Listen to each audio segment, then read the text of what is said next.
خوش آمدید۔ آج ہم اردو گرامر کے ایک بہت ہی اہم حصے پر بات کرنے والے ہیں جو بہار اردو مترجم امتحان میں کامیابی کے لیے سمجھیں ایک کنجی ثابت ہو سکتا ہے۔ جی ہاں، ہم بات کر رہے ہیں فعل یعنی وربز کی۔ تو آئیے امتحان میں اچھے نمبروں کے لیے اس موضوع کو مل کر سمجھنے کی کوشش کرتے ہیں۔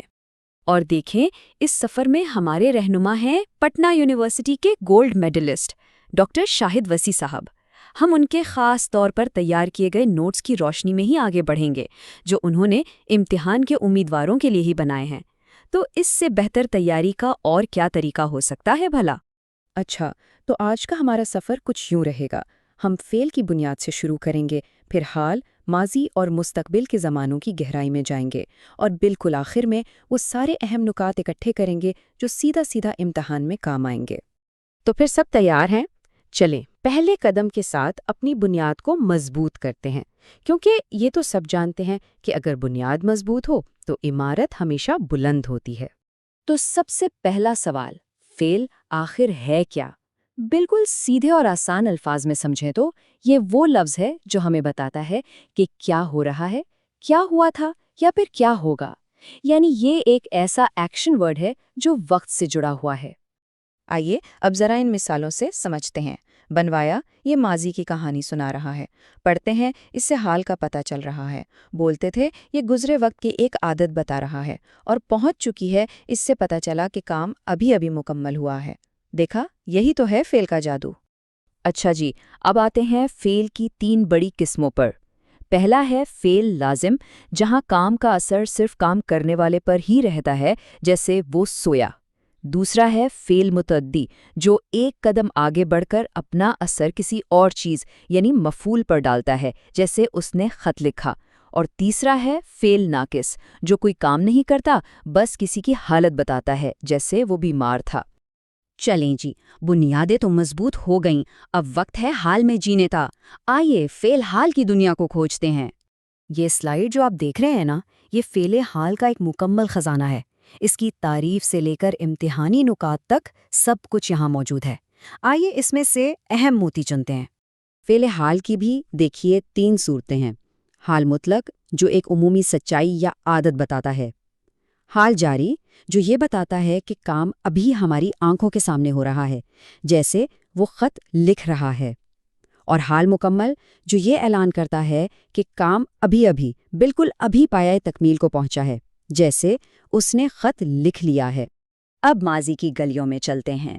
فعل ماضی، ہاں یہ تھوڑا سا پیچیدہ ہے کیونکہ اس کی کئی شکلیں ہیں، لیکن گھبرانے کی بالکل ضرورت نہیں، ہم اسے مل کر آسان بنائیں گے۔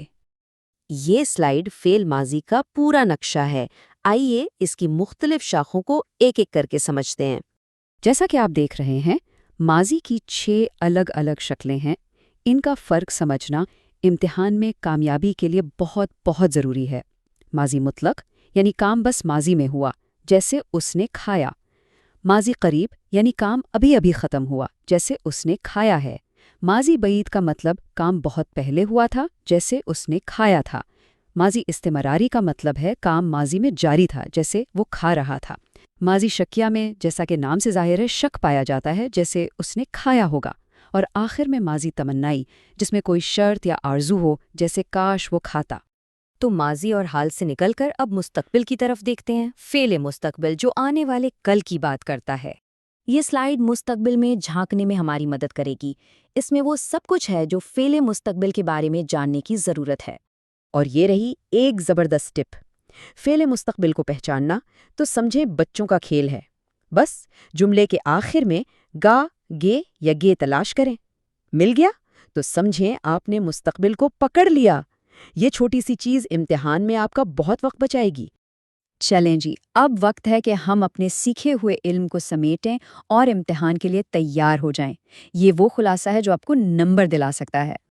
نکتہ نمبر 1، بنیادیں مت بھولیں۔ یاد رکھیں، فعل لازم اور متعدی کا فرق بہت اہم ہے۔ معاون فعل کا صحیح استعمال اور فاعل کے ساتھ فعل کی مطابقت، یہ وہ چیزیں ہیں جہاں اکثر لوگ غلطی کر جاتے ہیں۔ نکتہ نمبر 2، حال پر اپنی گرفت مضبوط رکھیں۔ خاص طور پر حال جاری اور حال مکمل کا فرق سمجھنا بہت ضروری ہے۔ کیا کام ابھی چل رہا ہے یا ابھی ابھی ختم ہوا ہے۔ یہ چھوٹا سا فرق آپ کے نمبروں میں بڑا فرق ڈال سکتا ہے۔ اور آخری اور اہم نقطہ، ماضی اور مستقبل پر نظر۔ ماضی میں بعید اور استمراری کے فرق کو ذہن نشین کر لیں، اور مستقبل کے لیے سب سے بہترین مشق ہے جملوں کو ایک زمانے سے دوسرے میں بدلنا۔ جتنی زیادہ مشق کریں گے اتنی ہی زیادہ مہارت آئے گی۔ اور ایک بار پھر یاد دہانی کراتا چلوں، یہ تمام معلومات ڈاکٹر شاہد وسیع کے گہرے علم اور تجربے کا نچوڑ ہیں، جو صرف اور صرف امتحان میں کامیابی کے لیے تیار کی گئی ہیں۔ تو یہ تھا فیل کا مکمل جائزہ، لیکن یاد رکھیں علم بغیر عمل کے ادھورا ہے۔ اب باری ہے ان اصولوں کو مشق میں لانے کی۔ تو کیا اس چیلنج کے لیے سب تیار ہیں؟